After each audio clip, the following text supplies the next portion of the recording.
Welcome back to my channel. Now, this is one what someone mentioned about me doing a top 5 of my favourite UR Heap albums.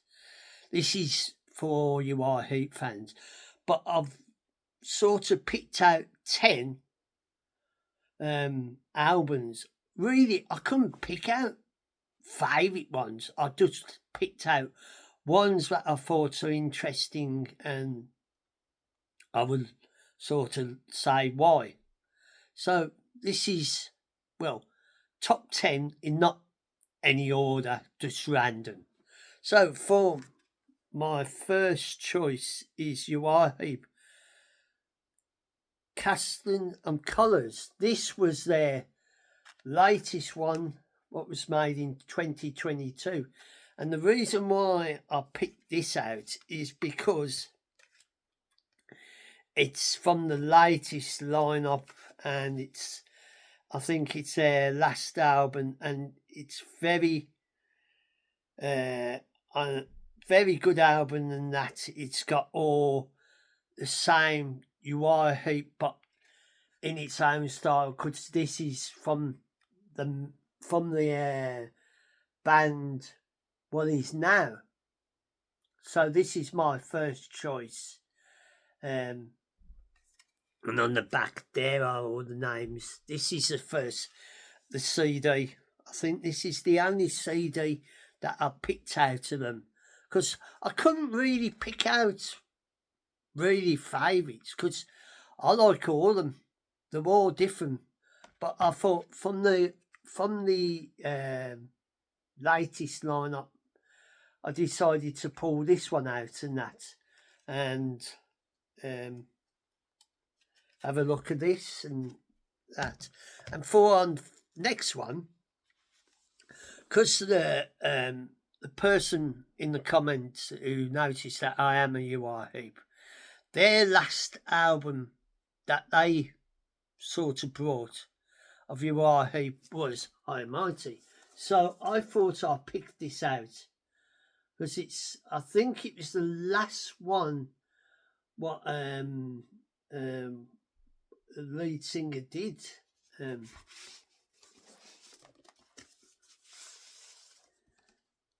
Yes, it was last one of Brian David's album, as you can see in the middle.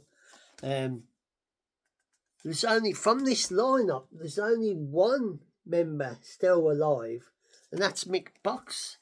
So the person who suggested this was the last album they brought, and I like this because it was the last one that David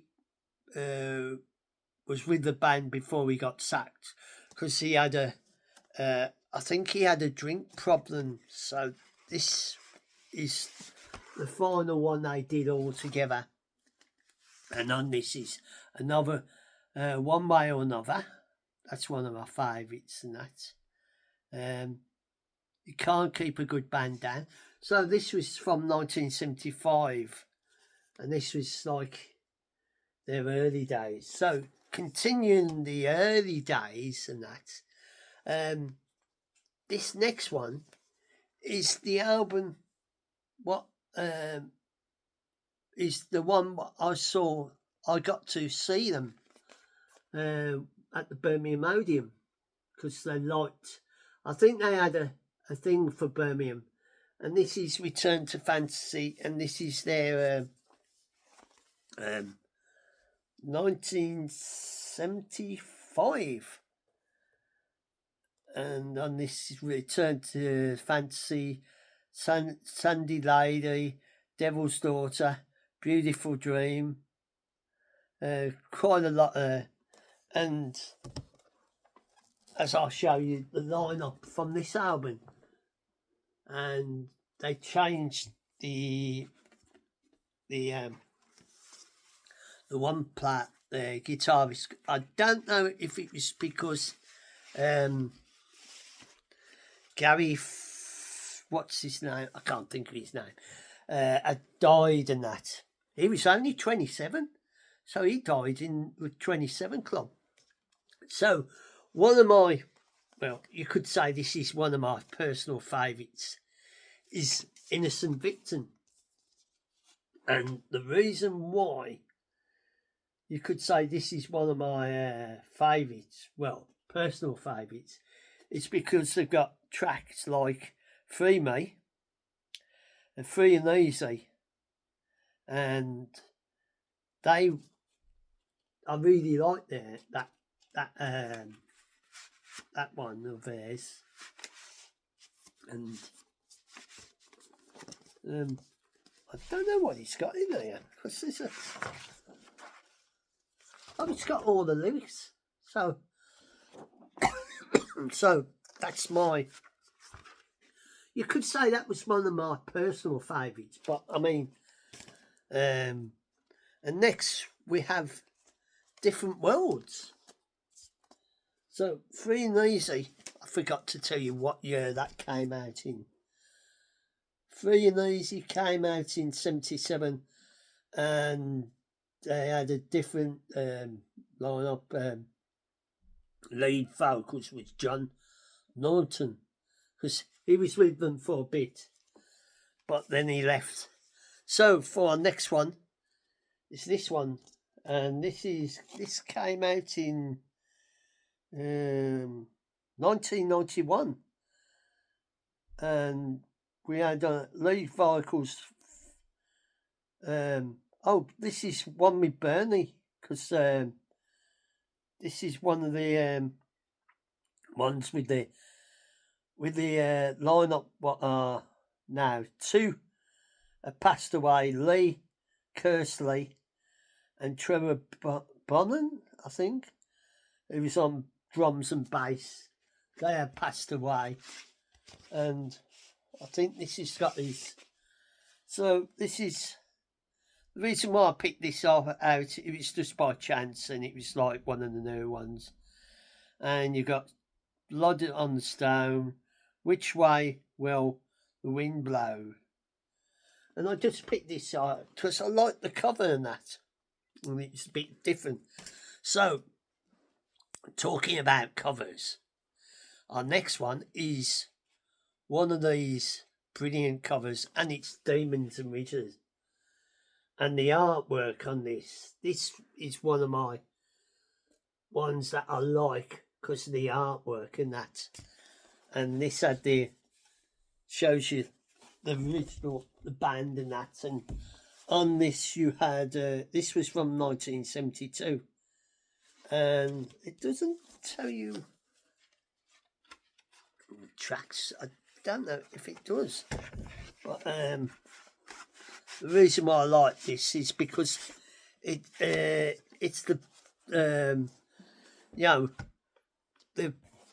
the artwork of the cover.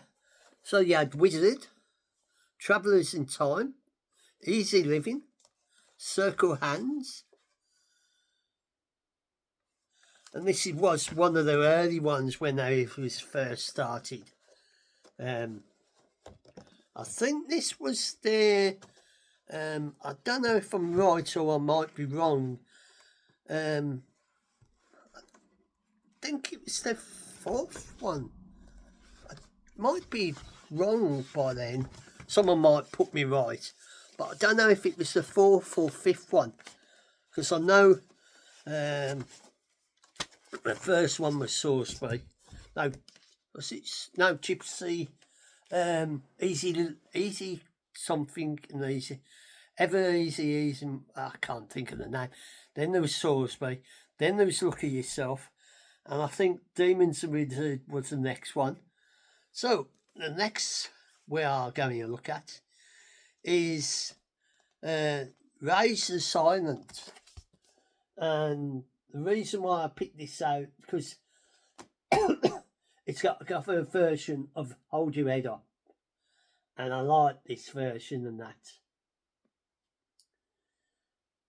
And this is the lineup at the time, because this chap there next to Bernie, he passed away, so they got in. And Lee, this is one of is because Lee had to retire because he's had their health, but they brought him a different drummer. What is with him today? I can't think of his name, but he is really good. I never got to see them. I got to see them in '75 as the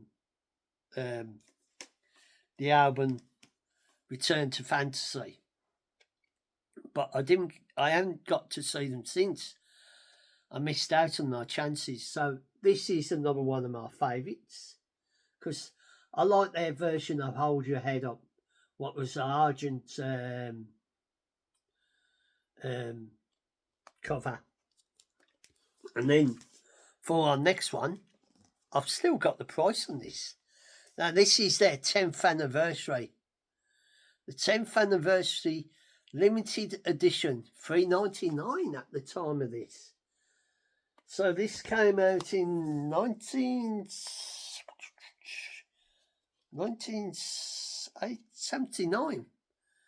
And one of my favourites is Carry On, Free Me, no, Feelings, and the lead. This said John Solomon. He was only with them for a short time, and at the time they replaced. I don't know why Lee left them, because Lee left and he played with Ozzy and that, and they replaced Lee with Chris Slade. I don't know. I can't remember the reason why. This came out. This was made in 1979, but came out in 1980. So this was their anniversary album. As you can see, they're holding their UR Heat flag.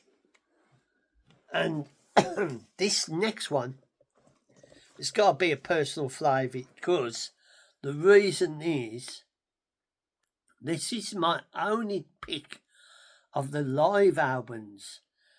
The reason is that my brother was at this concert, and if you look very carefully and you've got a magnifying glass, you would see him. But I know who he is, but no one else. So this is the one live in January 1973 at the Town Hall, Birmingham. And it was on a Friday night, because when they introduced it, David always he says Friday night at Birmingham. And this is one of my personal favourites, because it's the live album, and the cover, and the inside, the booklet, what's in the original, in the vinyl and that, and there's pieces about UR Heap. And this is my personal favourite live album. So, for our final one of our top 10 is another fantastic pitch, cover. Back in the 70s, there was the artwork for the albums was amazing, and this is one of my other personal favourites. And this is The Magician's Birthday. And on the back of that, because it was so good, the artwork of it. This was made in 1972, and it was Gary Finn, the bassist, who passed away. And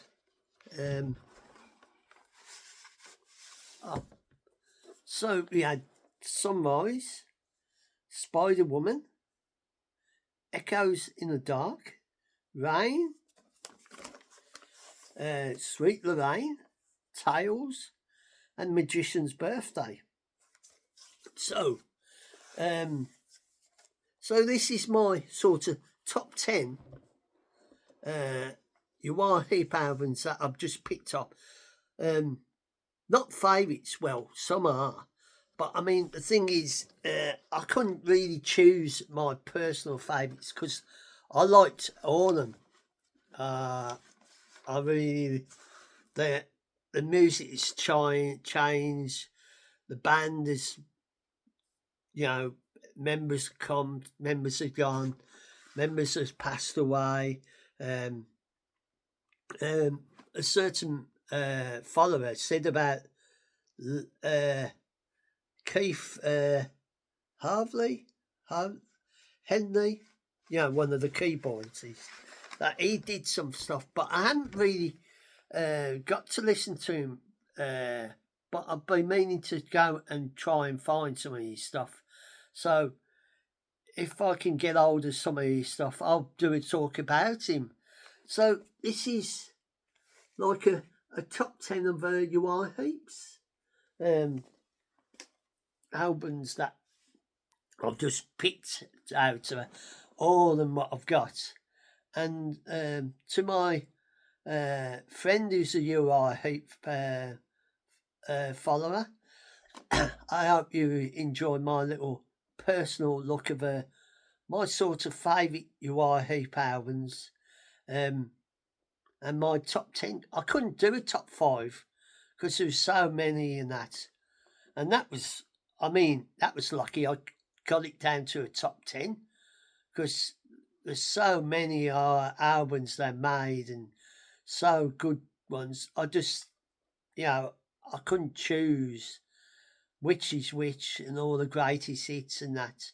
And over the years that I've brought their albums and followed them, listened to the music, how they changed.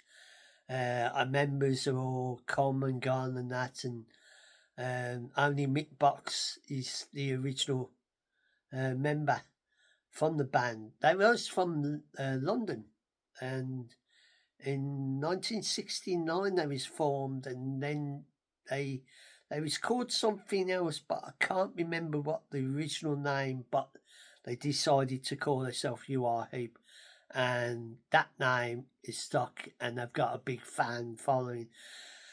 They've had success over there, but they've never been like a big, major band in the UK, as they've been over in other countries. But